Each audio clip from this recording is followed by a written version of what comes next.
Rocker JCC here today with something a little different than usual, another concert experience.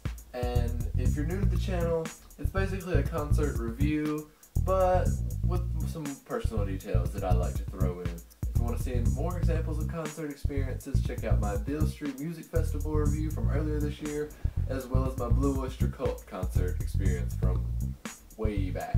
This review is of the man, the myth, the legend, Jack White, and his live act, which I've seen twice this year. And these performances have been spread out, one in the spring, one this fall, and I have to say they have shown just how much the performance has grown. My first time witnessing the man in action was March 13th at the New Daisy in Memphis, and this was his fourth show supporting Blunderbuss. He was just off the SNL performance. The album wasn't even out yet at this point, of course.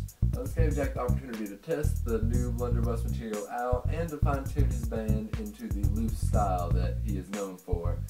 And that's exactly what he did. He played a lot of Blunderbuss material at this performance, and it worked especially well, even though we didn't really know a lot of the tracks at the time. Especially Freedom at 21 and Missing Pieces.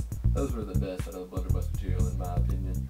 Of course, he cranked out tons of classics, Seven Nation Army, We're Gonna Be Friends, Dead Leaves in the Dirty Ground, and my absolute favorite, an incredibly energetic rendition of the Raconteurs' Steady As She Goes that made the crowd go crazy. I've never seen a crowd act like that during a song. It was really intense and awesome.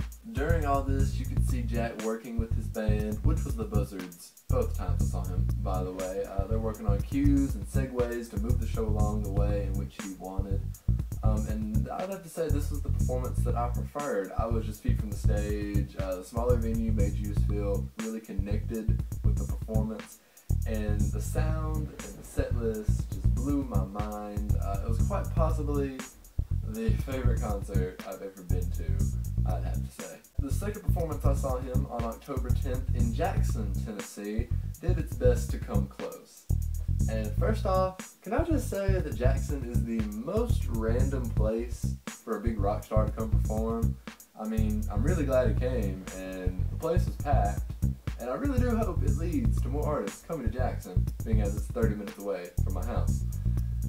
But I just don't, I don't get how it happened. I don't.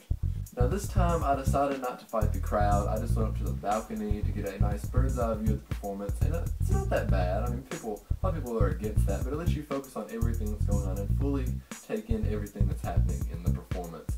I was with my girlfriend, and she didn't exactly see the point of seeing an artist twice in concert, and I know a lot of you will agree with that. Especially within 1 year. I mean, that is kind of crazy. But I'd have to say, with Jack White, it was worth it. He's one of my favorite musicians, first off, and he changes his set list every night. You never know what you're going to get with him, and he's tinkered it a great deal since the early performances of the tour. Now, this go-around, he didn't play as much Blunderbuss material as I had hoped. It was just strange to me. I mean, the fans are familiar with the material now. Why not just play it? He didn't even play I'm Shakin', and I thought that was really weird because he released a video for it that very day and announced the single and all that kind of stuff. I just thought that was a little strange. I mean, I really like Blunderbuss now, one of my favorite albums of the year, and I was looking forward to seeing it live now that I knew the songs and could sing along and was just familiar with them. But he didn't play as much as I'd hoped, but of course he made up for it with his back catalog, some deeper cuts of the White Stripes, a couple Raconteurs tracks, the big singles, and my favorite, the Dead Weathers Cut Like a Buffalo, which killed it. I have to say, it was just amplified, it was in your face, and the full band backing took it to a whole nother level. Woo! It was awesome. Other strong tracks included a cover of Hank Williams' You Know That I Know, The Hardest Button to Button, 16 Saltines, and of course, Seven Nation Army. Now, besides the track selection, the biggest difference between this show and one from earlier this year was the way that Jack and the Buzzards approached performing these tracks.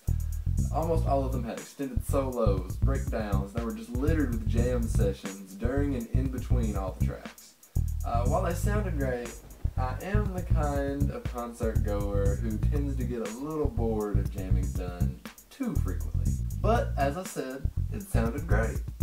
Every song did. Jack White's material fleshed out with full instrumentation is just, it doesn't disappoint. Pretty plain and simple. If you like Jack White, you owe it to yourself to see the man live and in person. It's quite a feeling knowing that a modern god of rock and roll is in the same building as you, let alone playing White Stripes songs for you in person. That's just awesome. Personally, I would recommend getting to the show quite early to get really close to the stage. It just makes it so much better, but just don't be too close to the speaker. This is a loud ass show. Wait till the show's over to get the merchandise. There's always a really long line and it tends to move slow. You can get these exclusive singles. They're not exclusive singles, but they're exclusive versions of Blunderbuss singles. There's 3 out, and then Once I'm Shaking is released. There'll be a 4th one to add. And if you put them all together, I don't feel like doing that right now. Well, I am actually. They make a little picture. That's really neat. I mean, something collectible for the fans. They also have posters for every show, which I should have gotten both times. They're personalized for each show, and I was just too stupid, and I didn't get them. I really regret that. So if I was you, I would pick up a poster. You can also get stuff in like t-shirts and buttons and stuff like that. And also more vinyl like Blunderbuss, or this 12-inch version of 16 Saltines and Love is Blindness that I picked up. That's the one with the playable etching on the back. And yes, I played it and it works, and it's really freaking cool. I would get one. And as with every show, enjoy yourself. Have fun. Make some memories, and don't waste too much time taking pictures and videos of said memories. Just live in the moment. But, I mean, we know how the world is today. It's okay to take a video or two, you know? A video, a performance. Yeah. So, I just fully recommend seeing Jack White. The tickets are reasonable, songs are great, the band has its show down to a T now, and it's all culminating in a show so electric and so exciting, you'll walk away with one of your favorite concert experiences, just as I did. I'm Rocker JCC, peace out.